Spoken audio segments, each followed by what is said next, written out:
aí a nossa aula. Hoje a gente vai falar de direito de petição e direito de certidão, além da reclamação constitucional.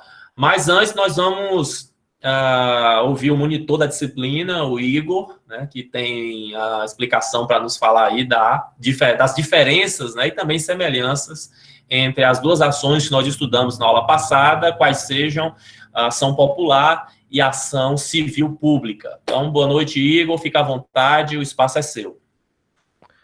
Boa noite, professor, boa noite, os alunos da cadeira, né? Eu já, como o professor já falou, eu já disponibilizei o material que eu confeccionei no WhatsApp, no grupo do WhatsApp. E, assim, primeiro eu vou trazer uma breve explanação sobre a ação popular, para, quando eu for falar da ação civil pública, eu trazer as principais diferenças, porque não seria bacana, tipo, eu tentar resumir bem muito, assim, para não ia ficar meio difícil de entender. Aí eu preferi trazer uma breve explanação sobre a ação popular, para em seguida trazer a ação civil pública e trazer as principais diferenças e semelhanças, tá bom? Vamos lá. A ação popular, ela vem expressa no artigo 5º da Constituição Federal, no inciso 73, que fala: qualquer cidadão é parte legítima para a população popular que vise anular ato lesivo ao patrimônio público ou de entidade que o Estado participe, à moralidade administrativa, ao meio ambiente e ao patrimônio histórico e cultural, ficando no autor, salvo comprovada má-fé, isento de custas judiciais e do ônus da sucumbência, certo? Aí é a hipótese de cabimento, o fundamento constitucional. Já o fundamento infraconstitucional vem trazido pela Lei 4.717, certo? Tá tudo lá na nota de aula. Vamos lá, algumas especificidades sobre a ação popular. Ela não vai defender direito individual ou de uma coletividade determinada, preste atenção nisso. Ela protege os chamados direitos difusos, transindividuais, que pertencem a coletividades indeterminadas. Por exemplo, protege rios. Eu posso entrar com ação popular para proteger rios, mares, florestas, praças públicas, contra a moralidade administrativa, imoralidade administrativa, no caso, porque esses direitos são impossíveis de individualizar um titular. Eles são patrimônio de toda uma coletividade, por isso que se chama de direitos transindividuais, certo? Por isso que eu citei o exemplo de mares, porque ele é de toda a coletividade, não tem como individualizar um sujeito, um indivíduo que é dono daquele bem, daquele bem, no caso, certo? Vamos lá. Ele visa apenas anular ou invalidar ato ou contrato administrativo que ameace ou viole patrimônio público, histórico ou cultural, a moralidade administrativa ou ao meio ambiente. Sempre esses direitos abrangentes que pertencem a toda a coletividade, não apenas a indivíduos determinados ou coletividades determinadas, certo? Pode ser de forma preventiva ou repressiva, ameaça de lesão ou efetiva lesão, e o prazo para entrar com a ação popular é de 5 anos, mas apenas na modalidade repressiva, porque na preventiva ele se prolonga pelo tempo, então não tem prazo. Enquanto continua essa ameaça de lesão ao patrimônio, pode ser, por exemplo, ao patrimônio público, a pessoa pode entrar com a ação popular, tá bom? E esse prazo ele vem expresso no artigo 21 da Lei 4.717. Legitimidade ativa. Brasileiro nato ou naturalizado em gozo dos seus direitos políticos, inclusive o cidadão de 16 anos com título de eleitor. Isso aqui é um caso bem específico, né, dessa ação, que há uma discussão doutrinária se esse cidadão de 16 anos precisa ou não de representação, há divergências, e inclusive fala que o português equiparado, se tiver título de eleitor no Brasil, pode ajuizar a ação popular. Então, ela é uma ação que está disponível a qualquer cidadão, né? Ela parece muito assim, ela não chega a ser um remédio constitucional, mas ela está disponível para todo cidadão adentrar com este remédio, no caso, né? Não seja um remédio constitucional, como eu falei. Não podem entrar com ação popular inalistáveis, estrangeiros e conscritos, pessoa jurídica, súmula 365 do STF, e MP, já que o último, o MP no caso, atua como fiscal da lei. Então ele não pode entrar com ação popular.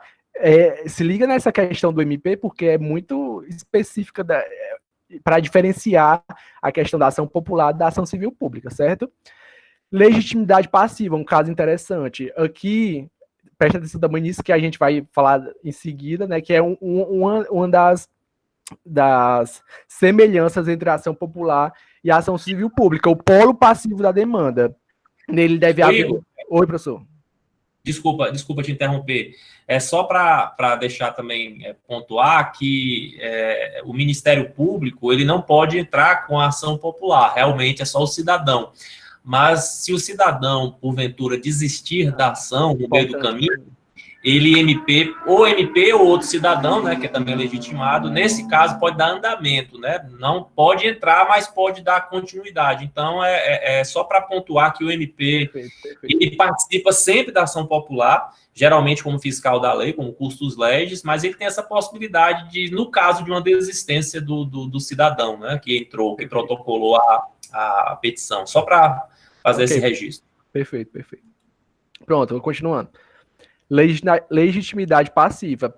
Nesse caso, há um litisconsórcio necessário entre todos os envolvidos. Pessoa jurídica de direito público e o privado. Via de regra, aquele que tem os cofres... Pessoa jurídica de direito público e privado. Via de regra, aquele que teve os cofres lesados. O agente público, aquele que deveria zelar pelo bem público, que detém o poder de decisão dentro da esfera administrativa, e os particulares, aqueles que se beneficiaram com tal ilegalidade. Eu costumo utilizar o exemplo, por exemplo, o prefeito de Fortaleza contratou uma banda específica para se apresentar no Réveillon de Fortaleza, e efetuou um pagamento bem acima do que esse cantor vinha ganhando, né, nos últimos shows e tal, e o cidadão lá percebe que houve essa ilegalidade, né, no caso, essa afronta ao patrimônio público. No caso aqui, quem estaria no polo passivo da demanda seria a pessoa jurídica de direito público, por exemplo, no caso, a Prefeitura de Fortaleza, o agente público, o prefeito de Fortaleza, e o particular, a banda que recebeu esse valor, porque ela foi beneficiada contra a ilegalidade. Então, há essa necessidade de ter o litisconsórcio necessário entre todos os envolvidos na demanda. Tudo bem? Aí, via de regra, gratuita, desde que não comprovada má-fé. Isso aqui é muito específico em caso de eleições. Por exemplo, um candidato pode entrar com ação popular contra o atual por exemplo, prefeito da cidade, como forma de sujar o nome dele para as eleições. Isso aqui, por isso que tem essa questão aqui de ela é gratuita, mas se for comprovada má-fé, que nesse caso que eu citei, ela poderá haver essa cobrança, né, das custas judiciais, no caso, certo? Igor, Pode falar. Só um detalhe sobre a questão dos três aí, né, que realmente precisam configurar nesse litisconsórcio, que é a pessoa jurídica de direito público, a autoridade, o funcionário lá, o responsável pela contratação, no caso aí que você trouxe, né, e a banda, enfim, o artista beneficiado com a vultosa quantia, como nós já tivemos aqui em Fortaleza, né, esse seu exemplo não é de todo absurdo não, né, quem não se lembra aí, acho que foi um Réveillon faz tempo, não sei se foi o Luan Santana, foi o Roberto Carlos, eu não me lembro, sei que era um negócio assim de R$1 milhão, uma coisa que realmente era uma afronta aos cofres municipais. E é interessante notar que quando a gente fala assim, mas tem que quadrar em qual, né? Moralidade administrativa, o patrimônio público, né? O erário, pode ser até tudo ao mesmo tempo, pode ser meio ambiente, moralidade, ou seja, imagina um ato contra o meio ambiente que seja imoral, que ofenda também o patrimônio público, patrimônio cultural, histórico, enfim, não pode ser tudo ao mesmo tempo, pode ser, mas que seja um desses quatro, né? Ou seja, moralidade administrativa, patrimônio público, né? Especificamente a questão fazendária, do erário, do patrimônio público em si, né? Os bens da coletividade, e aí a questão do meio ambiente e patrimônio histórico cultural. Outra coisa importante no legitimado passivo, que nem sempre o cidadão ele sabe detectar direitinho os três, né? Então, assim, já tem jurisprudência, já praticamente pacificada no Brasil, de que se você entra com a ação popular e não consegue detectar os três, digamos assim, isso não é empecilho para que ela tenha, depois, seja aditada, né? Então, assim, não há esse impedimento, é assim, não colocou a pessoa, pelo menos a pessoa jurídica todo mundo sabe, né? Se é a União, é o Estado, é o município, mas às vezes você não sabe quem é o funcionário, quem é a autoridade, você às vezes pode errar, né? Achar que é o secretário de cultura, ou se é o próprio prefeito, quem é realmente a autoridade por trás daquela contratação, por exemplo, né? Ou o próprio artista, você não tem tecnicamente, às vezes, a descrição desse grupo, ou se são todos os artistas, é um pacote completo, é só para um artista em especial. Então, assim, essa problemática do legitimado passivo não se torna um empecilho, até porque o mais importante do que essa questão formal aí é você realmente proteger o patrimônio público, né? Então, só para fazer esse adendo aí, pode continuar, Igor, tá muito legal. Perfeito, professor. Perfeito. Vamos lá, continuar. Eu trouxe aqui a questão do... importante. Nesta ação, na ação popular, no caso, não há prerrogativa de foro funcional, ou seja, a ação popular será ajuizada perante o primeiro grau, conforme a origem do ato impugnado, certo? Você não precisa, não tem, por exemplo, contra o presidente da República, não necessariamente você tem que ir no STF, não tem essa foro de prerrogativa funcional. Você entra no primeiro grau contra o presidente da República. Ele não tem, na ação popular, esse foro de prerrogativa funcional. Por exemplo, tem que entrar logo no STF. Não é isso. Você entra no primeiro grau, tá bom? Isso conforme o artigo 5º da Lei 4.717, tá bom? Aí eu trouxe aqui agora alguns exemplos de cabimento. Declaração de nulidade de ato de nomeação de pessoa indicada sem concurso público, de ato que determinou a demolição de parques culturais e históricos, de ato que determina a construção de empreendimento situado em reserva ambiental para se declarar nulidade de contrato administrativo firmado sem procedimento licitatório, dentre outras modalidades. Mas presta atenção na hipótese de cabimento, né? Que essa aqui é mais aqueles direitos abrangentes que não tem como determinar uma coletividade pertencente a ele, um número determinado de uma coletividade ou do indivíduo. Esses bens são pertencentes a todos os indivíduos, certo? Sem distinção. Agora, vamos para a ação civil pública, e aqui eu vou trazer agora, né, a diferenciaçãozinha e tal. Quando chegar aos pontos, eu vou explicando um pouquinho melhor sobre a questão da diferença ou semelhança, tá bom?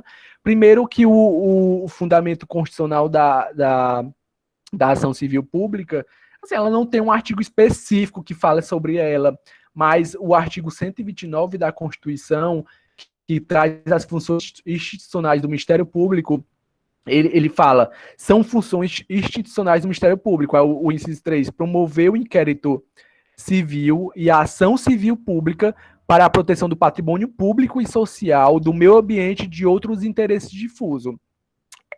O fundamento infraconstitucional vem expresso na Lei 7.347, tá bom? No seu artigo 1º já traz logo as hipóteses de cabimento, e o CDC também traz algumas especificações sobre a ação civil pública. E uma coisa interessante agora que eu vou trazer, agora a primeira diferenciação, né, que enquanto a ação popular ela só específica para esses direitos transindividuais, ou seja, que não tem como delimitar uma coletividade pertencente àqueles direitos, ou indivíduos que da qual aquele direito pertença,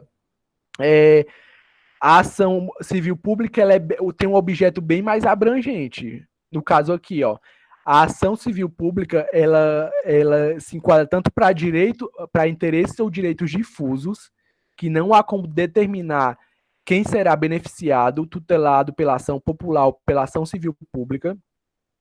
Não há como determinar isso. Tudo que cabe na ação popular cabe para a ação civil pública, mas nem tudo que cabe na ação civil pública cabe na ação popular, como a gente vai ver em seguida. Esses interesses difusos que cabem para a ação popular também cabem para a ação civil pública, certo? Só que, além dele, a ação civil pública ainda tem os interesses ou direitos coletivos, que são aqueles inerentes às pessoas indeterminadas a princípio, mas determináveis, já que é uma relação jurídica que vincula os titulares do direito. Um exemplo, membros de determinada categoria de trabalhadores representado por certo sindicato, no sentido de que não ocorra alteração da regulamentação da jornada de trabalho ou do pagamento de horas diferenciadas. Aqui, em princípio, não dá como para determinar cada indivíduo que tem aquele direito específico, certo? Mas quando você entra com a ação, em seguida é possível determinar cada indivíduo, porque é uma coletividade determinada, não indeterminada como os direitos difusos e transindividuais, como a gente viu que a hipótese de cabimento também para a ação popular, tá bom? Aqui, em princípio, ela é indeterminada, mas pode ser determinada. Os pertencentes a esses direitos podem ser determináveis, como eu falei, membros de um sindicato, certo? E interesses individuais homogêneos. São interesses também cabíveis para a ação civil pública, interesses ou direitos individuais homogêneos. São interesses de grupos determinados ou determináveis que compartilham danos divisíveis ou autônomos em razão de um fato comum. Por exemplo, a venda de veículos produzidos por uma montadora contendo defeito em série que ocasionam danos similares aos adquirentes. Aqui são danos individuais, como pode ser, por exemplo, a montadora criou, fez um veículo que colocou no mercado, né? Começou a comercializar esse produto, esse veículo. Vários compradores adquiriram esse automóvel, mas cada um pode ter um dano específico. Por exemplo, um pode decorrente desse problema, né, nessa produção. Por exemplo, um pode bater em alguma coisa ou ter um dano maior do que outro. Aqui é possível você individualizar o direito de cada um. Por exemplo, se um dano para um foi maior e tudo. Por quê? Porque eles são interesses determinados ou determináveis, no qual indivíduos compartilham danos divisíveis, no caso, né, autônomos em razão de um fato comum. O fato foi comum para todos, mas os danos foram diferenciados, tá bom? Aí, aqui, o objeto, então, da ação civil pública é bem mais amplo, porque ele engloba os direitos difusos, direitos coletivos e direitos individuais e homogêneos, certo? Vamos para os legitimados ativos. Outra diferenciação, certo? Legitimado ativo. Artigo 5º. Vamos lá. Deixa eu ver aqui. Artigo 5º aqui. Artigo 5º da lei da ACP. Tem legitimidade para propor ação principal e ação cautelar. Vamos lá. MP, Defensoria, União, os estados, o Distrito Federal e os municípios, autarquia, empresa pública, fundação ou sociedade de economia mista. A associação que, concomitantemente, esteja constituída há pelo menos um ano, nos termos da lei civil. B. Inclui entre suas finalidades institucionais a proteção ao patrimônio público e social, ao meio ambiente, ao consumidor, à ordem econômica, à livre concorrência, aos direitos de grupos raciais, étnicos ou religiosos, ao patrimônio artístico, estético, histórico, turístico e paisagístico. Então, enquanto a ação popular ela está disponível a qualquer indivíduo, desde que esteja com seus direitos políticos, né, plenamente exercíveis, aqui os legitimados ativos da ação civil pública, ela tem órgãos, instituições específicas para adentrar com essa modalidade de ação, tá bom? Que vem expressa no artigo 5º da lei da ação civil pública, tá bom? Aí a legitimidade passiva, ela é igual, aqui é uma semelhança, igual à ação popular, a um litisconsórcio passivo necessário. Outra diferenciação, na ação civil pública, ela tem cunho declaratório, condenatório, bem como pode, ao final, pleitear a reparação do prejuízo do dano. No caso lá dos automóveis, dos danos dos interesses individuais homogêneos, o dano que aquela montadora pode ter causado a mim pode ter sido maior que outro indivíduo que também comprou esse automóvel, entendeu? E no caso aqui, tem como eu, ao final, postular essa indenização, que para mim vai ser maior do que outro indivíduo, tá bom? É por isso que, diferentemente da ação popular, a ação civil pública ela tem cunho indenizatório, que pode ser uma obrigação de fazer, de não fazer, de dar, de etc. De pagar, no caso, né, lá do dano que eu sofri. Ela também possui outra semelhança. Também possui modalidade repressiva, no caso, 5 anos também, né? O prazo para mim entrar, e preventiva. O preventiva também se prolonga pelo tempo, então não tem esse prazo, certo? De 5 anos, é só para repressiva. O órgão competente, semelhança, igual da ação popular, não há prerrogativa de foro funcional para seu julgamento, isso está no artigo 2º da Lei da Ação Civil Pública, e onde ocorreu o dano, o juiz de primeiro grau vai ser responsável por julgar aquela ação, a ação civil pública, tá bom? E ela pode também ter tutela de urgência na ação civil pública. Bom, gente, então foi basicamente isso. Eu trouxe alguns pontos bem mais importantes da ação. Espero que depois vocês dêem uma olhadinha melhor. E eu estou procurando umas questões e tal para mim também disponibilizar no grupo do WhatsApp. E foi isso. Valeu. Valeu, Igor. Valeu, professor. Valeu, Iago. Valeu, Igor. Foi muito bom. Você conseguiu em pouco tempo, né? O Igor falou, acho que 15 minutos, um pouco mais. Conseguiu esmiuçar aí o que era mais importante, né? Sobre a ação civil pública e a ação popular. Eu estava aqui anotando, né? Para a gente tentar resumir, né? Essa bela explicação do Igor, né? Que é sobre essas duas ações. Eu acredito que a gente pode fechar esse cerco primeiro no sentido das semelhanças, né?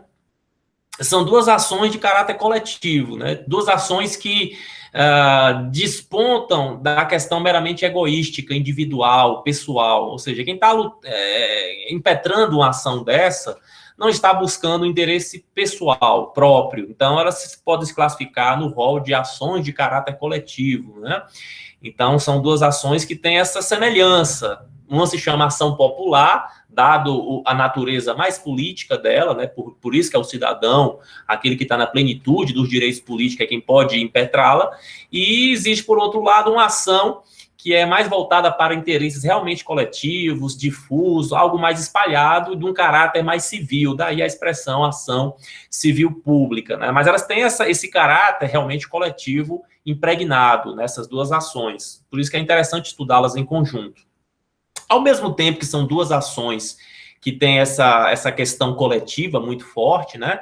Elas têm uma diferença básica no sentido de a ação popular é um remédio constitucional, né? A ação popular, diferentemente da ação civil pública, ela é um remédio no sentido que está à disposição da sociedade em geral, né? É um pouco mais restrito, não é para qualquer um, é para o cidadão, né? Mas, de qualquer forma, é bem mais acessível do que uma ação civil pública que tem outros legitimados ativos, como o Igor bem falou, né? Que são Ministério Público e Defensoria Pública, as 8 pessoas jurídicas da administração, tanto direta quanto indireta, da direta as 4, né, da Federação, União, Estados, Municípios e Distrito Federal, e as outras 4, autarquias, empresas públicas, sociedade de economia mista e fundações, né, com a possibilidade ainda de associações, né, de caráter privado que tem que cumprir 2 requisitos básicos, né? Estar legalmente constituída há pelo menos 1 ano para evitar oportunismo, casuísmo, né? Ou seja, é uma associação que já existia antes daquele problema acontecer, por exemplo, e que inclua, dentre as suas finalidades, isso tem que estar registrado, ou seja, tem que estar nos estatutos dessa associação essa finalidade relacionada diretamente com aquela demanda, com aquele problema, né? Como eu já disse na aula passada, não tem sentido uma ação civil pública impetrada pela Associação Protetora dos Animais envolvendo um tema que não tem relação alguma com aquela finalidade de proteger animais, né? Então, só para mostrar que tem esse detalhe aí de legitimação ativa que realmente é diferente. E na legitimação passiva, que é um detalhe que o Igor chamou a atenção também, né? Tem a questão de certo ponto de uma semelhança, de incluir pessoa jurídica de direito público, autoridade, enfim, responsáveis, né? Beneficiários, que são geralmente particulares, mas a ação civil pública ela tem um detalhe, né? Ela pode ser impetrada sem a administração pública estar participando, o que não acontece na ação popular.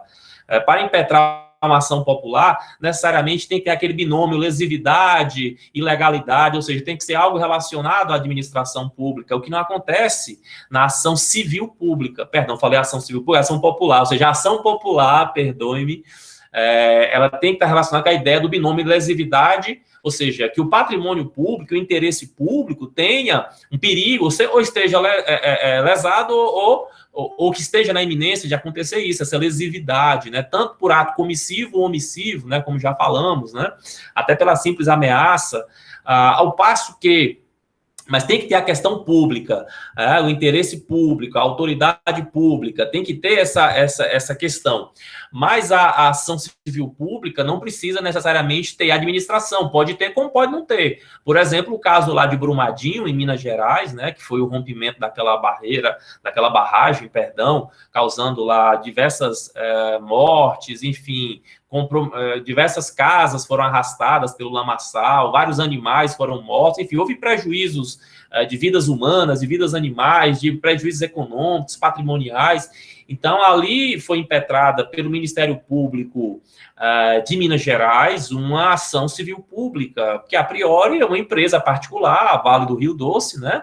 A pessoa jurídica de direito privado, e, enfim, não há necessariamente um envolvimento naquela ação direto, de legitimado passivo, de réu, se preferirem, de ente da administração pública, né? Muito embora haja um grande interesse da comunidade, da sociedade em geral, naquele episódio, né? Só para ilustrar para vocês que tem essa diferença também na legitimação, tanto ativa quanto passiva. O Igor falou bem dos objetos, né? Que se interligam, mas os possíveis objetos da ação popular são mais restritos, né? Basicamente são de 4 ordens, ou seja, patrimônio público, meio ambiente, moralidade administrativa e patrimônio histórico e cultural. Enquanto, se a gente olhar a lei 7347 de 85, que é a lei da ação civil pública, a gente vai ver aí 10 incisos, né, a respeito desse possível objeto, que inclui esses, né, que o Igor falou aí da ação popular, muito embora na lei da ação civil pública não se fale especificamente em moralidade administrativa, não tem esse tópico, e também não tem patrimônio cultural, mas não tem o histórico, perdão, tem o cultural. Mas quando na própria lei se fala qualquer direito ou interesse difuso ou coletivo, acaba que pega tudo, inclusive esses 2 aí que eu citei, da ação popular. Então, ele está certo. Todos os interesses e direitos que estão como objeto de uma ação popular, de alguma forma pode ser também objeto de uma ação civil pública. Agora, o contrário que não, porque na ação civil pública tem direito do consumidor, né? Por exemplo, ele falou do recall aí, de peças, né, que são produzidas de uma forma errada, a gente vê muito isso no noticiário, né? Propaganda, trazendo esses direitos individuais homogêneos, por quê? Porque são individuais, todos ali estão sendo lesados, aqueles clientes, aqueles compradores dos automóveis, mas eles estão numa relação igual, ou seja, apesar de não se conhecer, estão dentro de uma mesma relação, de um mesmo, digamos assim, da mesma pessoa que a prejudicou, da mesma empresa, enfim, estão dentro do mesmo contexto. E aí essa ação civil pública serve para essa situação que não serve lá para a ação popular. Ordem econômica, ordem urbanística, questões envolvendo grupos étnicos, raciais, né? O calhamaço aí de possibilidade da ação civil pública é muito extenso, né? Então, se me perguntarem qual das duas ações é mais importante, eu teria dificuldades, porque eu pensaria, não, deve ser a ação popular, porque é um remédio constitucional, mas infelizmente é uma ação que os cidadãos do Brasil, nós não temos essa cultura, temos um certo desconhecimento, desconfiança, né? Essa questão da má-fé ainda é muito subjetiva, a gente tem receio do magistrado interpretar de uma forma incorreta a nossa real intenção, então há um certo desestímulo neste ponto, mas a Constituição e a lei tinham que fazer isso para evitar a malversação desta ação, ou seja, esta ação não é uma ação de politicagem, é uma ação para proteger o patrimônio público, o meio ambiente, a moralidade, enfim, não deve ser usada com outros fins, né? Obviamente, não quer dizer que você tem que ganhar a causa para ficar isento. Se você perde a causa, e obviamente era uma situação que você pedia algo proporcional, que não tem má-fé, e sim era um pedido que tinha plausibilidade, mas não foi atendido por outras razões judiciais, não há que se falar em pagamento aí do decuplicado, né? Que de certa forma dá uma assustada. Mas não temos realmente, muitas vezes, essa cultura, por isso que não temos muitos casos, assim, pelo menos mais difundido dentro da sociedade civil a utilização da ação popular. Em compensação, a ação civil pública já é mais bem usada, né? Assim, a gente tem instituições aí, especialmente o Ministério Público, que é titular, né, não só da ação penal, mas também da ação civil pública, artigo 129, inciso 3º da Constituição, fala inclusive em inquérito civil, que também é que só ele, Ministério Público, tem, apesar de terem outros legitimados para a ação civil pública, mas o inquérito civil é peça administrativa e exclusiva do MP, tá? Até comentamos isso na aula passada, caso, por exemplo, nesse inquérito, nessa investigação, o MP não encontre fundamentos para uma ação civil pública, ele não pode simplesmente arquivar este inquérito civil, ele precisa submeter ao Conselho Nacional do Ministério Público, né, que se analisar que realmente não havia indícios, aí o Conselho arquiva, mas se o Conselho entender que havia motivação, e por alguma razão, sei lá, alguma pressão, o promotor evitou, aí o Conselho Nacional do MP pode designar outro representante do Ministério Público para protocolar a ação civil pública, né? Então, são diferenças e semelhanças bem interessantes, né? São ações que têm uma fundamentação parecida, têm uma tramitação parecida, né? Tem prazos legais parecidos, a própria apelação, ela vai existir nas duas ações, a possibilidade de liminar, como o Igor falou, e para fechar, eu diria que a ação popular é uma ação mais tradicional, né? É uma ação que nós falamos aqui, vem de Roma, da Inglaterra, de toda aquela revolução gloriosa deles, né? E chegou, inclusive, na primeira Constituição brasileira, já se falava em ação popular, no artigo 157, como nós comentamos, ao passo que a ação civil pública era uma demanda que se exigia há muito tempo, mas que surge oficialmente no Brasil em 1985, né? Ali no auge da redemocratização. Esse ano de 85, para mim, é um ano muito importante, né, da nossa história, porque 3 coisas muito importantes aconteceram neste ano de 85. Primeiro foi o fim do governo militar e a primeira vez em 20 anos que um civil governava o país, que foi José Sarney, houve uma eleição indireta do Congresso Nacional, haja vista a emenda Dante de Oliveira, da direta já não ter sido aprovada, mas de qualquer forma era um civil que estava no poder, era para ser Tancredo, mas como todo mundo se lembra, ele não pôde, né, por questão de saúde, depois falecimento, não pôde tomar posse, e o José Sarney, que era seu vice, assim o fez em 85. Neste mesmo ano, foi aprovada a emenda constitucional número 26, né, de 85, que designou que as próximas eleições, que aconteceriam em 86, formariam uma Assembleia Nacional Constituinte para aprovar esta Constituição que nós temos hoje, né?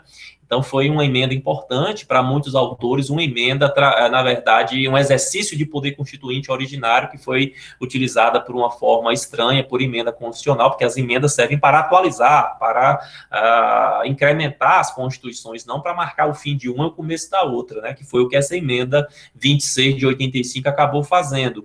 E, por fim, a lei 7347 da ação civil pública, né? Foi feito um anteprojeto por vários processualistas, pessoas realmente de renome, como o Cândido Rangel Dinamarco, a Ada Pellegrini Grinover. Essa turma se juntou ali no começo dos anos 80 e fez um belo anteprojeto que foi submetido ao Congresso e depois aprovada. Depois houve algumas alterações, a própria inclusão da Defensoria Pública como um dos possíveis legitimados ativos da ação civil pública foram inclusões feitas mais à frente, tá? Então, peço que vocês estudem, leiam os materiais aí que estão disponibilizados, tanto no Aluno Online quanto no Moodle, o resumo também que o Igor fez, interessante, né, para a gente fixar essas diferenças e semelhanças, e é isso. Vamos dar sequência agora ao nosso conteúdo, vamos tratar de dois direitos que, apesar da expressão, se conformam na ordem jurídica constitucional mais como garantias propriamente ditas do que direitos, né? Quais sejam direito de petição e direito de certidão. O direito de petição, ele é mais tradicional, ele é mais antigo, e o direito de petição, gente, né, muitas vezes confunde, né, que a gente fala da petição, sempre dá aquela ideia da petição inicial, do processo, mas não tem nada a ver. O direito de petição não se confunde com o direito de ação. O direito de ação é o direito que tem a qualquer um do povo, desde que, obviamente, representado oficialmente, né, por um advogado, salvo aquelas exceções de habeas corpus, reclamação trabalhista e juizado especial, que não precisa obrigatoriamente de um advogado, mas é o direito de ação que tem que preencher as condições da ação, né? Interesse de agir, é outra coisa. Aqui é um direito de pedir, é a petição no sentido mais primitivo da palavra, da expressão, ou seja, o direito de pedir, o direito de falar, de informar, de denunciar, de trazer para a administração pública uma situação. Ou seja, se você tem conhecimento que em alguma repartição pública, em algum local, está havendo desrespeito, por exemplo, às medidas sanitárias, né, contra aglomerações, enfim, está havendo algo desse tipo, você pode exercer como cidadão esse direito de petição, que se apresenta como um direito público subjetivo, né, você pode considerar dessa forma, mas na minha ótica e de muitos autores, é uma verdadeira garantia que nós, como cidadãos, é uma forma de expressar a cidadania, a gente possa provocar a administração, o poder público, não só o executivo, mas o judiciário, o próprio legislativo. Por exemplo, eu como cidadão, qualquer um de nós aqui como cidadãos, nós temos a prerrogativa, por exemplo, de levar por escrito, né, o direito de petição tem que ser também formalizado, não é uma coisa de boca, uma ligação ou algo oral, não, você tem que trazer algo realmente fundamentado, se você vai fazer uma denúncia, se você vai fazer qualquer tipo de apontar alguma irregularidade, você precisa ter, obviamente, um mínimo de embasamento, né? Professor, e se eu precisar dessa documentação para fundamentar a minha denúncia na administração pública e me negam esse documento? Você pode, por exemplo, entrar com mandado de segurança, se for o caso, né, para exigir esse documento. Muitos autores falam, poxa, para entrar com direito de petição é tão informal, basta levar, basta denunciar, e aí eu preciso entrar com mandado de segurança para conseguir um documento para fazer essa coisa informal, né? Por isso que, talvez de bom vídeo, que esse possível denunciante aí, que está usando do direito de petição, que ele procure de forma administrativa, né, a resolução desse. Agora, obviamente, se ele não consegue esse documento, que é importante, não há outra alternativa, senão o mandado de segurança para exercer esse direito líquido e certo de ter essa documentação de interesse coletivo, né? A não ser que a administração pública comprove que é um documento sigiloso, enfim, que tem uma questão de segurança aí nacional envolvida, mas, em regra, ele tem essa prerrogativa, sim. Então, digamos que eu esteja munido de documentos, esteja com uma série de comprovações do que eu estou querendo denunciar, faço algo por escrito, sem maiores formalidades, e levo, por exemplo, no Congresso Nacional, pedindo não, né? Não tem esse poder de pedir impeachment, mas de trazer uma denúncia para o Congresso Nacional analisar. Isso é direito de petição. Isso foi feito no caso Collor, foi feito no caso Dilma, né? Todo mundo se lembra que 3 cidadãos, a Janaína Pascoal, o Hélio Bicudo, que é um dos fundadores do PT, no caso, né, lá no final dos anos 70, foi o Hélio Bicudo, a Janaína Pascoal e o filho do Miguel Reale, o Miguel Reale Júnior. Eles 3, enquanto cidadãos, levaram essa denúncia da ex-presidenta Dilma no Congresso Nacional, né? Então, assim, aquele impeachment nasceu desse direito de petição especificamente. Então, percebam que é uma prerrogativa que a Constituição dá a qualquer do povo. Não há necessidade de você estar representado por advogado, por exemplo. Qualquer um do povo pode denunciar, informar. As ouvidorias existem também para isso, né? Então, é um direito que pode ser considerado uma garantia, um instrumento de cidadania, né? Mas a expressão direito de petição nos dá a impressão de ser realmente um direito, é um direito e garantia ao mesmo tempo, fica nessa interface, né? Então, não é de todo errado falar que é o direito sendo exercido, mas é um direito instrumentalizado numa prerrogativa de cidadania, né? É um instrumento, na minha opinião, de defesa, né? De exercício da cidadania, de defesa de direitos, né?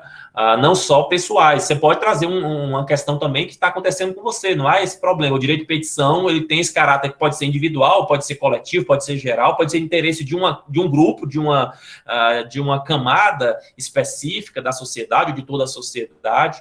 Então, é uma prerrogativa que vem da Inglaterra, lá da Revolução Gloriosa, né, como nós falamos, né, não era aquela petição de direitos, não, a petição de direitos foi uma carta de direitos, mas dentro da Revolução Gloriosa, especificamente no final do século XVII, havia a possibilidade de todo e qualquer cidadão britânico provocar, denunciar, cobrar, elogiar também, qualquer tipo de manifestação onde se pede, onde se informa, onde se denuncia, onde se presta uma queixa, onde você coloca bem claramente que é um cidadão. E ser cidadão não é só votar e ser votado. Ser cidadão é estar incluído, é participar, é se sentir parte mesmo do processo político, né? É se fazer representar e também, obviamente, ter essa postura mais altiva dentro dos interesses, do interesse público especificamente, tá?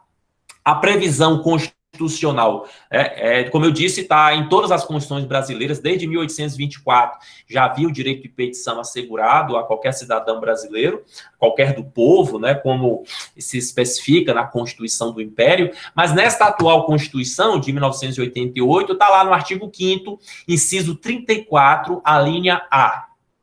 São a todos assegurados, independentemente do pagamento de taxas, é o CAPT, na verdade, é a leitura deste inciso 34, né, onde ele traz duas alíneas, que é o direito de petição, a linha A, e o direito de certidão, a linha B.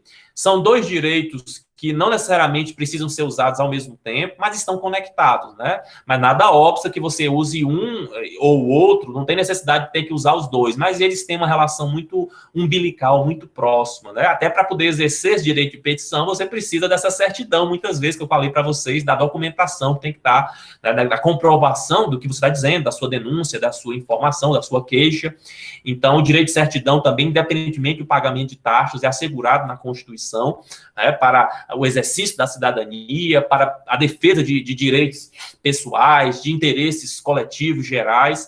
Então, são dois direitos conectados, se desrespeitados, mandado de segurança, a não ser, obviamente, que a informação que se queira seja pessoal, que é muito difícil, né? Quem vai numa repartição buscando uma informação para entrar, para denunciar, para peticionar o poder público, está a fim de informações mais gerais, enfim, informações que não sejam pessoais, né? Então, por isso que os autores dizem, neste caso, a informação, a documentação na obtenção de certidão, o meio adequado para se fazer valer esse direito constitucional é, de fato, o mandado de segurança, tá? Então, é possível também você exercer o direito de petição coletivamente, né? Um abaixo-assinado é uma modalidade também de direito de petição. O que eu queria que ficasse claro, não se confunde com direito de ação, ou seja, não é necessário que eu tenha lá uma petiçãozinha toda no padrão jurídico, formal, que eu tenha um advogado assinando, nada disso.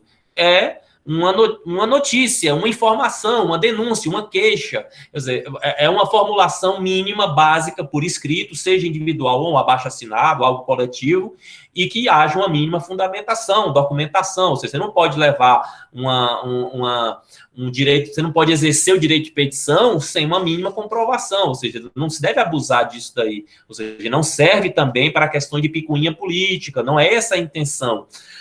Outra coisa importante, professor, e se eu fizer essa denúncia e não tiver uma resposta, né? Se a administração me enrolar, não me passar nada, não afirmar se arquivou, se deu continuidade, se entregou para o Ministério Público, sei lá, né? Mandado de segurança também, ou seja, para se fazer valer. Lembre-se disso. Todo pedido, toda denúncia, tudo que nós fizermos para a administração pública, ela é obrigada a nos dar uma resposta. Existe um direito implícito na Constituição, que é o direito fundamental à resposta, né? Ou seja, a administração pública não pode simplesmente ignorar um pedido, ela tem que dar uma resposta mínima, uma fundamentação, nem que seja para dizer que não vai dar continuidade àquilo, que não tem fundamentação, que não tem a razoabilidade daquele pedido, mas tem que dar a resposta. Então, não há uma legislação que diga prazo, obviamente uma situação de proporcionalidade, né? Se fala muito a questão dos 10 dias, né, para uma resposta efetiva, mas obviamente não há uma definição quanto a isso, algo de razoabilidade. Obviamente, se passar de 30, 40 dias sem uma resposta, estamos diante de uma afronta a esse direito constitucional, a essa garantia, esse instrumento que é o direito de petição. Outra coisa interessante, né? Se é cobrado isso, se tem algum tipo de custa, emolumento, se há... Não, volto a dizer, não é a petição inicial de um processo. Não se fala em custas, em emolumentos, em taxas, nada disso. A própria Constituição está falando, independentemente de taxas. Professor, mas eu tenho que pagar taxas quando vou no cartório, por exemplo. A questão cartorária é uma exceção. Artigo 236 da Constituição Federal trata separadamente dessas questões envolvendo documentos notariais, enfim, questões de cartorárias. Aí existe nós sabemos que existem particulares a serviço desse interesse público, não são tecnicamente servidores, né, os tabeliães, os notários, os escrivães aí, mas eles prestam serviço de interesse público, são controlados nesse sentido, mas faz parte da própria remuneração desses profissionais a cobrança desses emolumentos, dessas taxas. Então, a Constituição faz essa ressalva lá no artigo 236. Mas os demais documentos, por exemplo, não se pode cobrar um documento que comprova que eu estou na quitação eleitoral, ou aquele documento de folha corrida, que se chamava antigamente, que é de antecedentes criminais. Não, eu vou fazer um concurso de delegado federal, eu preciso de uma certificação que eu estou com a quitação eleitoral, eu preciso de uma comprovação que eu não tenho nenhum processo em vara estadual ou federal. Esses documentos do nosso dia a dia, de exercer cidadania, essa obtenção de certidão tem que ser gratuita. Não se pode cobrar. Aí você fala assim, professor, mas está tendo um custo para a administração, a impressão disso, enfim, toda a questão de energia, de papel, mas dentro do que existe da administração, já é financiada por impostos para prestar mínimo serviço, né? Neste caso, não se deve, e a Constituição está proibindo, né? Mas a gente tem notícia, claro, que alguns estabelecimentos, especialmente municipais, fazem cobranças indevidas desse tipo de certidão, de exercer a cidadania. Percebam, são certidões, já falando agora do direito de certidão, para o exercício da cidadania. São documentos importantes para a proteção de seus próprios direitos, para o exercício do direito de petição, se for o caso, né, de eventuais denúncias. Então, não se deve cobrar por documentos dessa natureza. Naturalmente, são documentos que envolvem questões patrimoniais, como questões cartorárias, enfim, documentos que nós fazemos para ter, tá me faltando agora a expressão, que a gente assina lá em 3 vias e tudo, para ter a rubrica, como é que fala, amigo? Alguém me ajuda aí para a gente ter não lembro agora. Enfim, quando você vai fazer a transferência de bens e tudo, claro que aí existe uma questão patrimonial, existe um estabelecimento oficial para fazer esse serviço e vai cobrar por isso naturalmente, já que é um órgão destacado, é um serviço destacado da administração pública, muito embora mantido por ela, no sentido da estruturação e da organização, que são os cartórios, tá?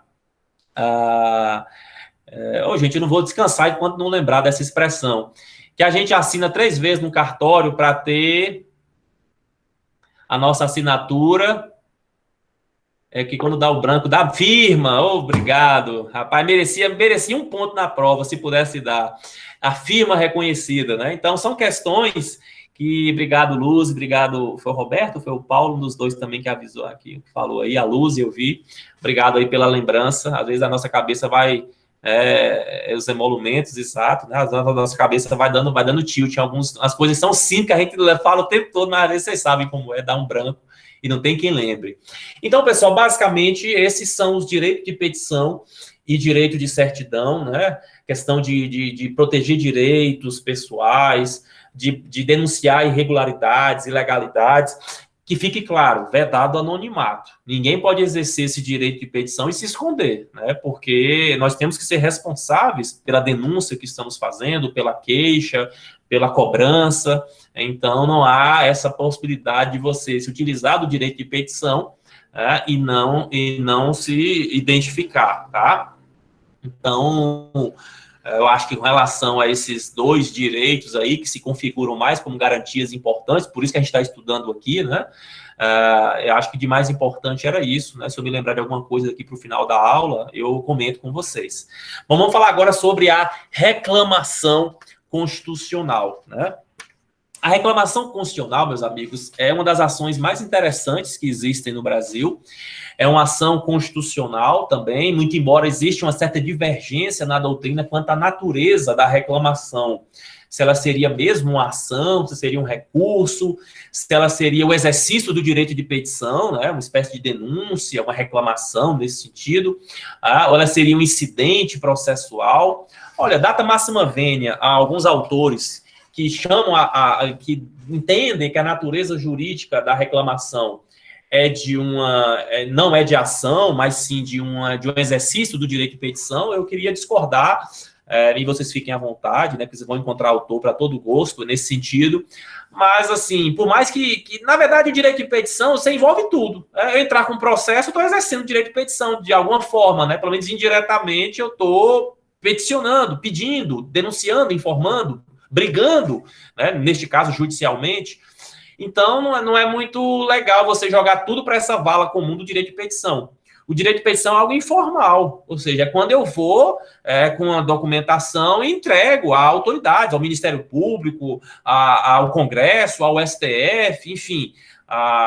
Mas aqui não, estou falando de uma ação. Estou falando de uma ação com número próprio, com todo um rito, com a regulamentação, com prazos, enfim, com todo um objeto próprio. Então, data máxima vênia, na minha ótica, e de muitos processualistas também, a reclamação é uma ação constitucional, no caso, a reclamação constitucional. Essa reclamação constitucional, ela hoje é utilizada em qualquer tribunal, né? No começo era só no STF, por isso a expressão reclamação constitucional foi uma ação pensada na jurisprudência do STF, é uma novidade da Constituição de 88, né, de existir uma ação que se reclame diretamente ao tribunal quando uma competência dele esteja sendo desrespeitada. Imagina a competência ser de um tribunal e quem está usando é um juiz monocrático ou outro tribunal, por exemplo. Tem que ter uma reclamação para isso ser evitado ou parado. Ou quando, por exemplo, um tribunal tem uma decisão e essa decisão não é cumprida, né? A autoridade dessa decisão não é cumprida. Então, a reclamação nasce dessa necessidade, que poderia ser utilizada pelo direito de petição, mas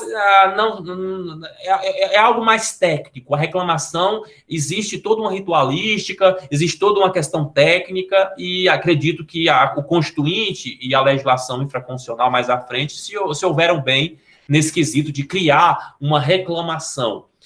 E fizeram bem também não ser só algo do STF. Hoje você pode colocar aí, todo tribunal tem a possibilidade de julgar uma reclamação. Porque a reclamação, ela tem basicamente uma ideia de proteger a autoridade e a competência de qualquer tribunal. Essa é a essência. Então, o Tribunal de Justiça aqui do Ceará, o Tribunal Regional Federal lá em Recife, que a gente está vinculado aqui da 5ª Região, por exemplo, esses tribunais, eles têm autoridade nas suas decisões, e muitas vezes elas não são respeitadas, né? Ou seja, o tribunal tem uma decisão e a decisão não acontece na prática. Então, existe o instrumento da reclamação para fazer essa espécie de denúncia, para que o tribunal faça valer a sua decisão, ou seja, e é uma ação que se protocola diretamente no tribunal. Isso é interessante também. Ou seja, qualquer um de nós aqui pode entrar com a reclamação, por exemplo, no STF. Imagina que uma decisão do STF que lhe beneficia não está sendo cumprida na sua cidade, no seu órgão, enfim, na sua realidade ali pessoal. Você pode entrar com a reclamação constitucional diretamente no tribunal, no caso, no STF, endereçada ao presidente da corte, né? Que fique claro na sua petição de reclamação constitucional.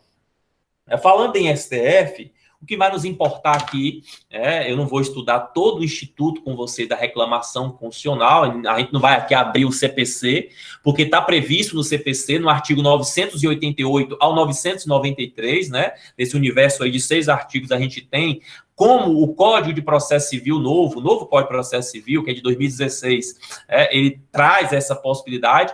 Então, assim, a gente vai tratar aqui especificamente da reclamação constitucional, ou seja, aquela prevista na Constituição e não no CPC.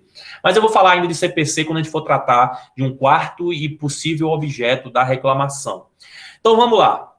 Reclamação constitucional, onde é que está previsto na Constituição? Artigo 102, inciso 1º, a linha L. 102, o artigo 102 trata das competências do STF, e o inciso 1º, competências originárias, como julgar as ADIs, por exemplo, julgar ações constitucionais como habeas corpus e mandado de segurança em face do presidente da República, de ministro de Estado, deputado, senador, enfim, aquelas atribuições que estão no artigo 102 da Constituição em relação ao STF. A gente vai estudar semana que vem os outros 2 incisos, o 2 e o 3, que tratam dos recursos, ordinário e recurso extraordinário. Mas aqui eu queria fixar nas competências originárias do STF. E na linha L de lápis, a gente tem a reclamação constitucional. E a reclamação constitucional, ela tem 3 possíveis finalidades. Então, anotem aí. A primeira delas,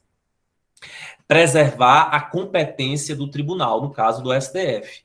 Ou seja, quando a competência do tribunal estiver sendo desrespeitada, algum tribunal esteja julgando algo que é do STF, por exemplo. Então, para preservar essa competência, geralmente um advogado percebe uma situação dessa, que um tribunal superior está se utilizando de uma atribuição que é do STF, e ele pode fazer essa denúncia, essa reclamação, esta ação diretamente ao Supremo Tribunal Federal, para que a sua competência seja preservada, ou seja, o STF vai tomar uma decisão no sentido de que aquele tribunal deixe de executar, deixe de exercer aquela competência que é dele, STF, né? Uma decisão impositiva do Supremo Tribunal Federal, e isso já mostra o caráter mandamental que tem esta ação, ou seja, é uma decisão que vem de cima para baixo e quem está embaixo tem que seguir.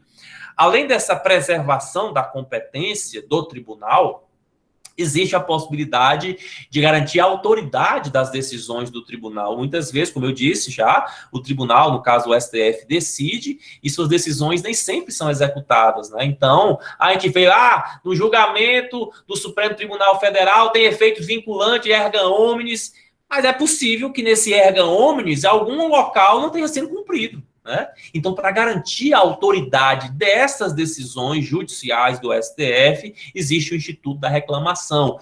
Como eu disse, é possível o advogado, enfim, quem está individualmente provocar diretamente o STF. Então, a reclamação constitucional, percebam, não é uma ação de controle de constitucionalidade, mas permite que diretamente provoque o STF. É interessante, né? E aí veio a emenda 45, de 2004, a reforma do judiciário, ao criar o Instituto da Súmula Vinculante, traz essa terceira possibilidade no STF. Nós sabemos só o STF, né, que cria súmula vinculante, então não é uma situação dos outros tribunais. Essas 2 primeiras, sim.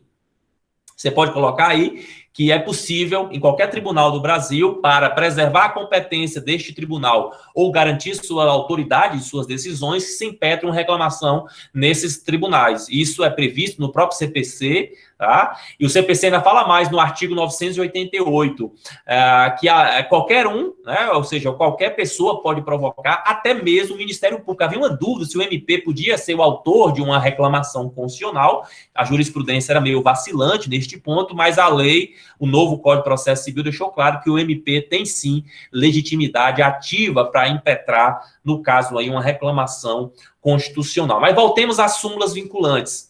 A súmula vinculante foi criada pela emenda 45 de 2004, é uma súmula, é uma decisão é um entendimento firmado pela corte, em sua maioria, e esse entendimento ele é simulado, ou seja, ele é colocado por escrito, o entendimento daquela corte sobre aquela matéria, e nós sabemos que todo tribunal tem suas súmulas, né?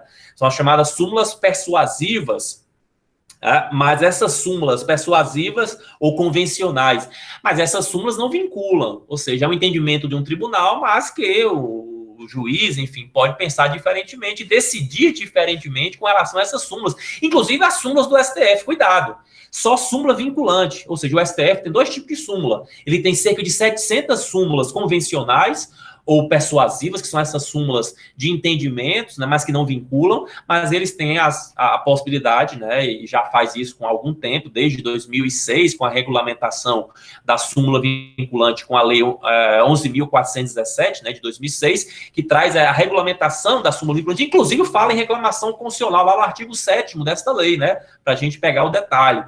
E a Constituição também na emenda está lá, artigo 103, parágrafo 2º, 103A, parágrafo 2º, 103A porque foi empurrado naquele 103 que tem os legitimados da ADI, jogaram no meio a súmula vinculante, queriam colocar naquele ponto, né, por isso que é 103A, e aí o parágrafo 2º fala da reclamação constitucional também para proteger a vinculação, a autoridade dessas súmulas, né, porque é uma súmula vinculante, e aí é importante frisar, quem é que está vinculado à súmula vinculante? O judiciário, os demais órgãos do judiciário, fica a dúvida, o STF também está vinculado à sua própria súmula vinculante? Há uma certa dúvida doutrinária, mas o que eu digo para vocês é que o STF pode cancelar a qualquer momento a sua súmula.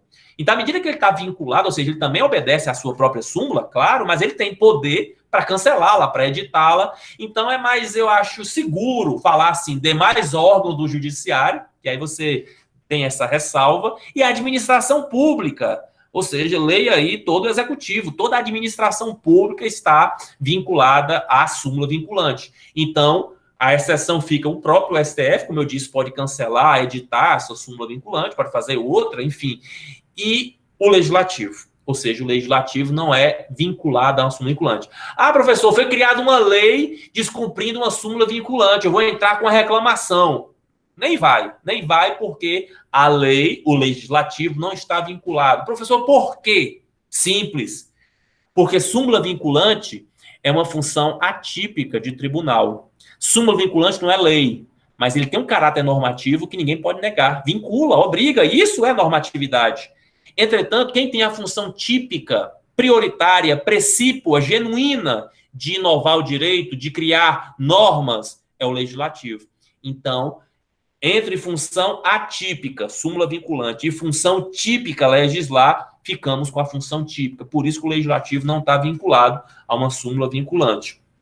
Pois bem, quando então uma autoridade judiciária, abaixo do STF naturalmente, ou a administração pública desrespeita e descumpre uma súmula vinculante, se entra aí com a reclamação. É uma terceira possibilidade, neste caso exclusiva para o STF. Exemplo prático, você está advogando, está lá no interior, está lá em Itapipoca, por exemplo, e aí seu cliente está preso. E aí você, na verdade, ele não está sendo investigado e tudo, você está lá tentando ver um inquérito, e aí você chega para o delegado e fala, doutor, eu sou advogado aqui do investigado e quero ter acesso às provas já documentadas no inquérito, né? E o delegado vai te negar, por exemplo. Não, inquérito não está dizendo, doutor. Estudou não, foi? Ora, inquérito, isso é peça inquisitória, isso aqui é investigação, o senhor que espere o processo. Era assim. Nossos pais, nossos, enfim, amigos mais velhos que advogaram encontraram essa realidade, que ampla defesa e contraditório só se via no processo. Entretanto, o Supremo tem súmula vinculante, né, tendo em vista o princípio da dignidade da pessoa humana e a possibilidade de se utilizar o devido processo legal além do processo, antes do processo, no caso, né, todo mundo sabe que o inquérito é uma peça administrativa, né, não é judicial, mas Por que não garantir uma ampla defesa do contraditório ainda nessa fase? Até porque a dignidade já é desrespeitada, né? O inquérito não é nada. Claro que é, o inquérito é uma coisa séria, é uma investigação. A sua rotina, a sua imagem, está tudo modificado. Então, o Supremo entendeu, numa visão mais vanguardista e mais garantista, se permitir essa questão da defesa, ampla defesa, ainda na fase de inquérito. Por isso que a súmula vinculante número 14, que diz que o advogado de defesa, no caso, né, para a defesa do seu constituído, tem direito a acesso às provas já documentadas em inquérito. Ou seja, não é que ele vai ter acesso a todo o inquérito, também não é isso, né? Que aí acaba com a investigação.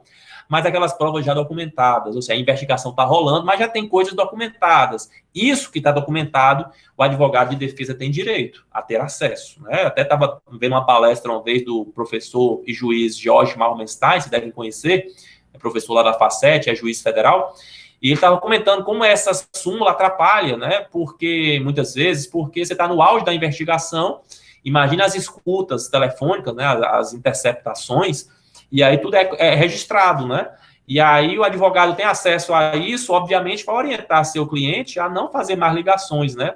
É complicado, mas é a súmula vinculante, o juiz, o delegado, todo mundo tem que cumprir. Ou seja, a administração pública e o judiciário, os demais órgãos, estão vinculados a essa súmula vinculante, e por isso a reclamação cabe. Então, voltando ao teu exemplo lá em Itapipoca, se o delegado te proibir de ter acesso a este documento, a este inquérito, as provas, as partes já documentadas, você tem prerrogativa de entrar diretamente no STF. Professor, eu não vou para Brasília fazer isso não, você faz online, né? Hoje a reclamação é toda online, então não tem desculpa, você tem condições de protocolar esse pedido diretamente, virtualmente, no Supremo Tribunal Federal.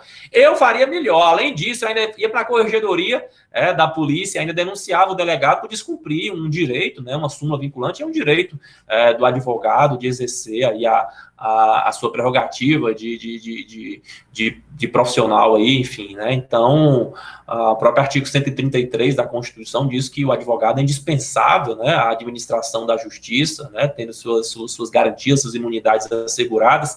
Então, percebam como é interessante essa ação, essa reclamação, né?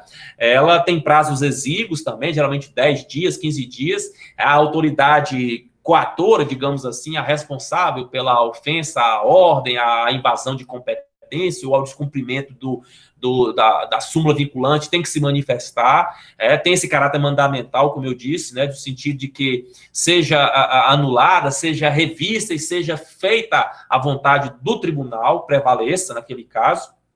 Aí eu vou dar um exemplo agora para vocês de uma questão que não envolve o Supremo, só para a gente sair um pouquinho do STF, né? Nosso foco é o STF, mas é só para mostrar para vocês no dia a dia mais próximo da gente. Imagina que você está advogando aqui em Fortaleza e aí você perdeu um processo, né? Enfim, a sentença foi desfavorável e aí você vai apelar. A questão da apelação, nós sabemos, né, que havia aquela dúvida do juiz de admissibilidade, se era feito pelo juiz à cor ou pelo próprio tribunal, e hoje o entendimento pacificado é que é o tribunal quem faz esse juízo de admissibilidade da tua apelação. Mas aí o juiz, né, que deu a sentença desfavorável, ele faz esse juízo de admissibilidade e entende que a sua apelação não vai subir para o tribunal. É um exemplo de uma reclamação que você vai impetrar no Tribunal de Justiça, que no caso do nosso exemplo, né, para denunciar que a competência do Tribunal de Justiça está sendo desrespeitada, usurpada pelo juiz ACO. Ou seja, só para mostrar para vocês que não é algo tão distante da nossa realidade, ou seja, envolve qualquer tribunal. Né? O próprio Código de Processo Civil, ele traz ainda uma quarta hipótese, que é uma hipótese que nunca ouvi falar acontecer no Supremo, essa quarta hipótese, que é mais comum nos tribunais inferiores e talvez superiores, né? Eu não vou dizer porque eu não tenho certeza, mas nos tribunais inferiores isso é mais corriqueiro, que é a questão envolvendo incidentes, né? Ou seja, a questão de acordos, aí é o artigo 988, inciso 4 do CPC, que vai falar nessa quarta possibilidade ainda de se manejar a reclamação constitucional para a questão de se respeitar acordos, né, proveniente aí de incidentes, de causas repetitivas, de situações envolvendo a própria conexão de processos, né? Então, é uma situação, assim, muito processual, do direito processual civil, que eu nem vou cobrar de vocês isso daí, porque realmente não envolve a reclamação constitucional. Agora, cuidado, lá no artigo 105 da Constituição, dentre as competências do STJ, também existe a reclamação constitucional para o STJ. E aí é aquela mesma ideia, para se preservar a competência do STJ, as suas decisões também serem cumpridas. Obviamente não entra a questão da súmula vinculante, que a STJ não expede, né, como nós já sabemos, mas só para vocês ficarem, quando estiverem estudando, se depararem que existe dentro da Constituição a reclamação constitucional para o STF, que é o nosso foco, é onde a gente vai estudar para a nossa prova, mas também não posso deixar de falar que existe uma reclamação constitucional endereçada ao Superior Tribunal de Justiça. Então, essa regulamentação do CPC é interessante, não só o CPC, tem outras leis que tratam da reclamação, né? Eu falei da Lei 11.417 de 2006, que fala que regulamenta a súmula vinculante, mas fala lá no artigo 7º da reclamação. O próprio regimento interno do Supremo Tribunal Federal, no artigo 156 e seguintes, também vai tratar de reclamação constitucional. O artigo 13 da Lei 8.038 de 90. Então, é um instituto que está meio pulverizado, porque tem essa abrangência mesmo, né? Como eu disse, serve para garantir a autoridade das decisões dos tribunais, para preservar a competência desses tribunais, e voltando ao Supremo, além de súmula vinculante, para se fazer respeitar o controle concentrado, as decisões em sede de controle concentrado. Não esqueçam desse detalhe. STF, praticamente 3 finalidades, ou 4, eu vou botar 4.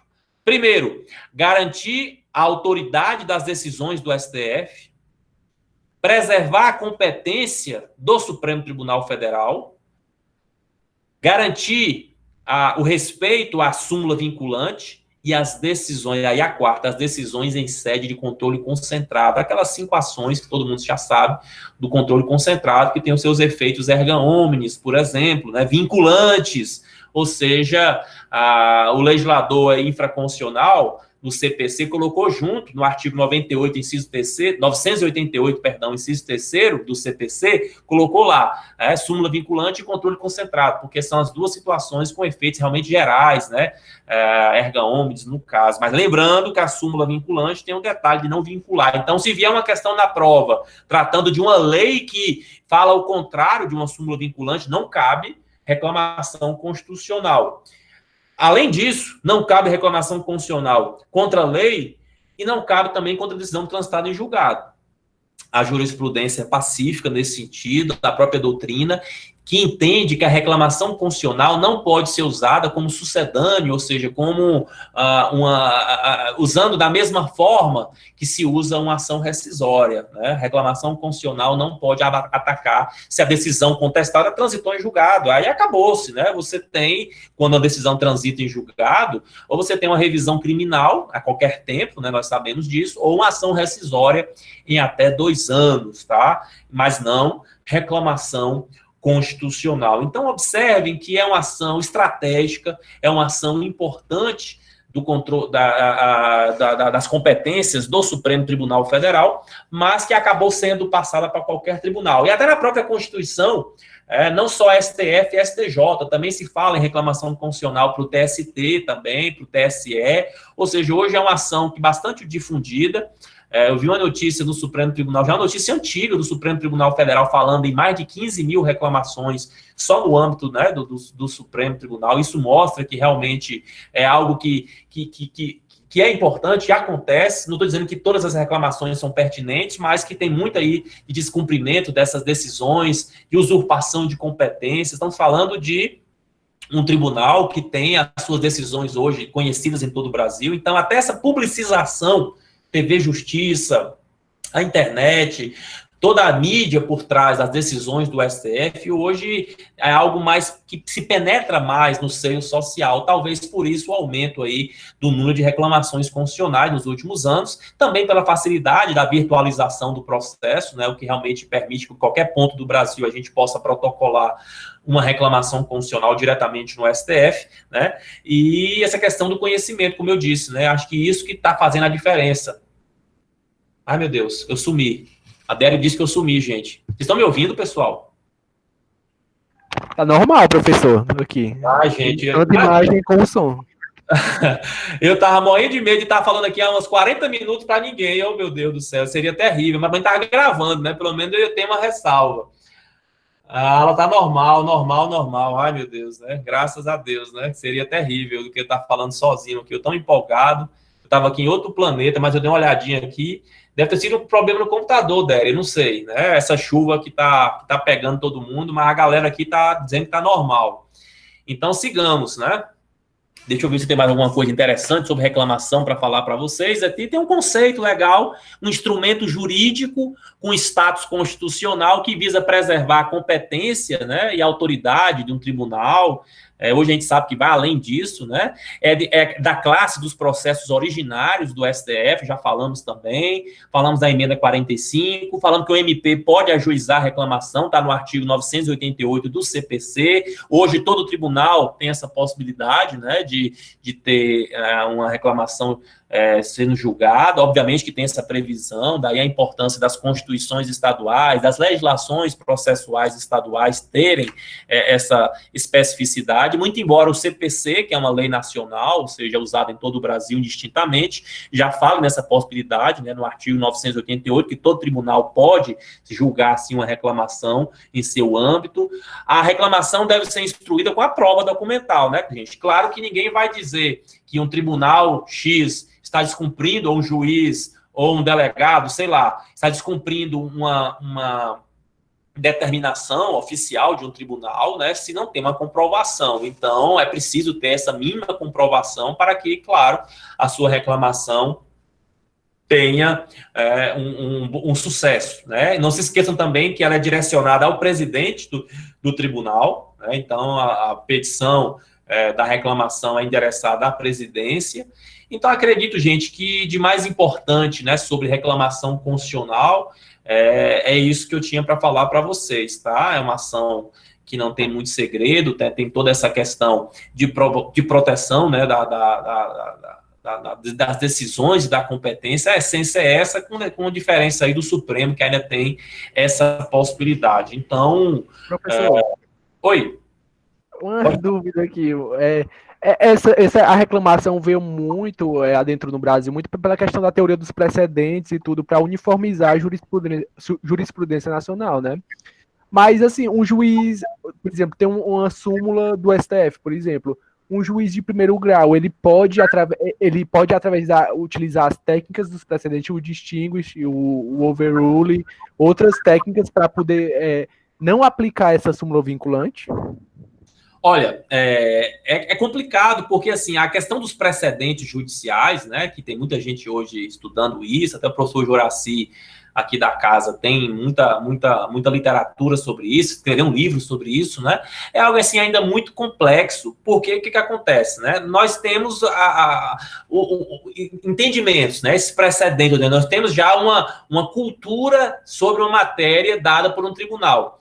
Mas à medida que ele cria uma súmula vinculante, e muitas vezes a súmula vinculante vem corroborar esse precedente, mas se porventura ela seja conflitante com esse precedente, né? Fica complicado você invocar um precedente, às vezes, de ministros que nem compõem mais o tribunal, mas tem juiz fazendo isso, utilizando dessa técnica, desse conhecimento, né, para se fazer valer a sua prerrogativa. Entretanto, entendo aqui, particularmente, né, que a coisa não vai ter uma grande evolução, a não ser que, se isso chegue ao Supremo em sede de reclamação, o Supremo mude seu entendimento, entenda que aquele precedente realmente tem uma fundamentação e que, excepcionalmente, pode ser utilizada aquela interpretação. Hoje, essa interpretação conforme a Constituição, a própria interpretação de inconstitucionalidade sem redução de texto, são técnicas...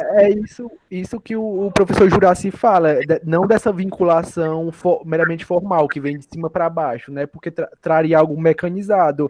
Isso é uma vinculação material, ou seja,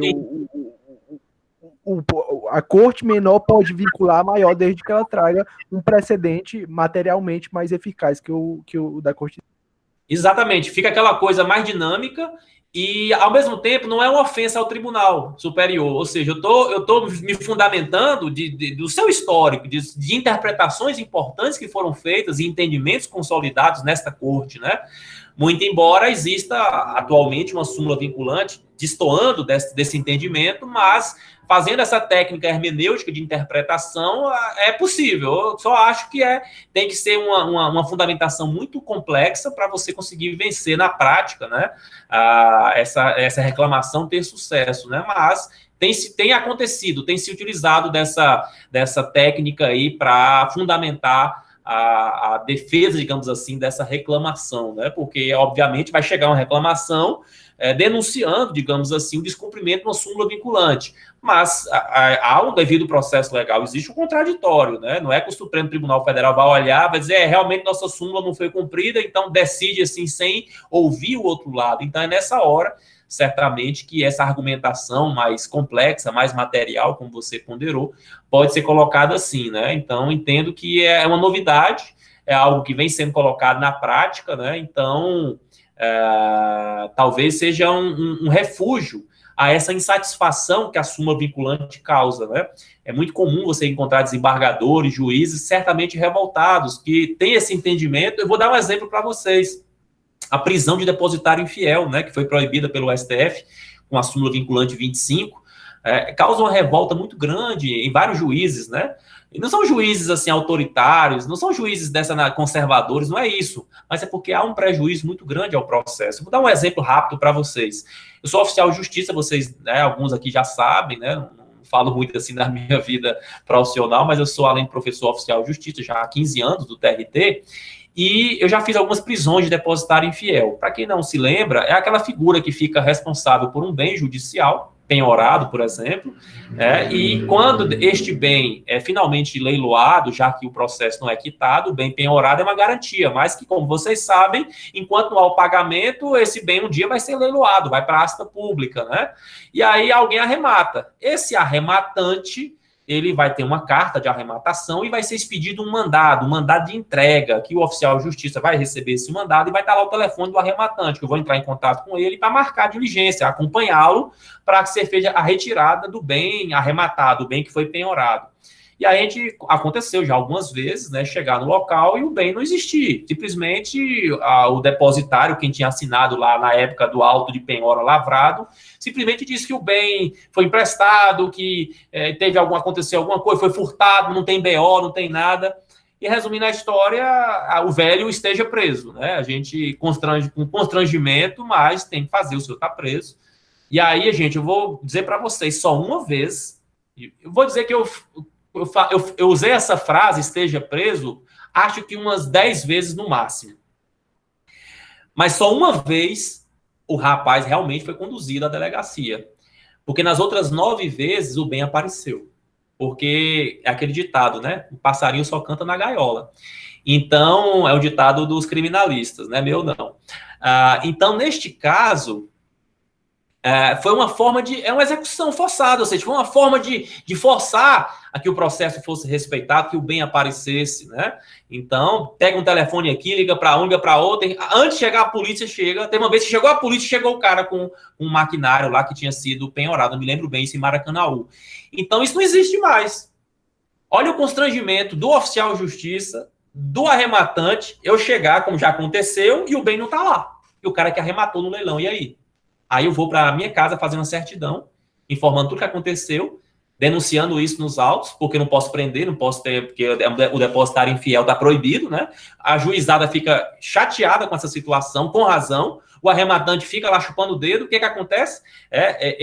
Agora vai o processo continuar, o juiz vai dar prazo para o depositário infiel apresentar um bem sob pena de multa, enfim, e o cara que arrematou fica esperando essa situação vexatória acontecer. Então, assim, para mostrar para vocês como uma situação dessa, por mais que se pense na questão de garantia, de liberdade, que a prisão por dívida, só no caso extremo de pensão alimentícia, né? Muito embora a Constituição, no artigo 5º, inciso 67, dê 2 possibilidades, né? Não haverá prisão por dívida, salvo no caso de pensão por descumprimento inexcusável, pensão alimentícia, ou no caso depositário infiel, mas a interpretação que foi feita no Brasil, todo mundo sabe, do Gilmar Mendes e companhia no STF, no sentido de que a prisão do depositário infiel é regulamentada por normas processuais e não pela Constituição, e aí prevaleceria o Tratado da Costa Rica, o Pacto de São José da Costa Rica, de 93, ratificado pelo Congresso em 93, que teria status de norma supralegal, ou seja, estaria acima da lei, por tratar de direitos humanos, e por isso seria vitorioso em face do confronto com a legislação processual que fala em prisões por dívida. E aí, nessa interpretação esquisitíssima, o Supremo, a partir daí, publicou a sua súmula vinculante 25, proibindo prisão do depositário infiel. Então, eu acho difícil, muito embora salutar, Igor, que dentro dessa ótica, por exemplo, se consiga uma interpretação a partir de precedentes para tentar, por exemplo, pegar uma conjuntura de que esse depositário já é contumaz nessa infidelidade, por exemplo, e tentar, pelo bem do processo e da justiça, uma medida diferente desta, porque ele, tecnicamente, mesmo sendo 10, 20 vezes, ele é um depositário infiel. Por isso que eu tenho uma dificuldade de compreender na prática a questão dos precedentes, mas é um caminho que se utiliza para tentar desengessar, talvez, esta decisão que muitas vezes vem de cima para baixo e machuca muitos operadores do direito, como é o caso da súmula vinculante. Mas muito boa a sua pergunta. Alguém mais tem alguma pergunta sobre reclamação, sobre direito de petição, direito de certidão? Querem perguntar ao Igor também alguma coisa sobre as ações populares e civil pública? O que vocês querem saber? Já estamos chegando no final da aula, são 8 horas e 12 minutos, e aí vocês podem abrir o microfone, ou se quiserem fazer por escrito, fiquem à vontade.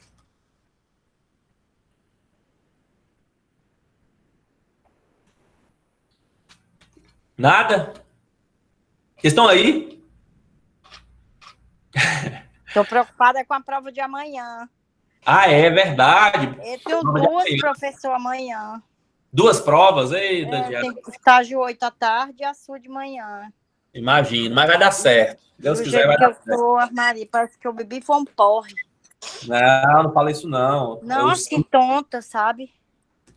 Eu sei, mas tenta descansar um pouquinho que vai dar certo amanhã, se Deus quiser. Eu vou fazer aqui a chamada final, né? Só para liberar vocês, agradecer ao Igor, né, pela participação. Amanhã tem mais, é verdade. Obrigado, Vanessa. Valeu, Sandro.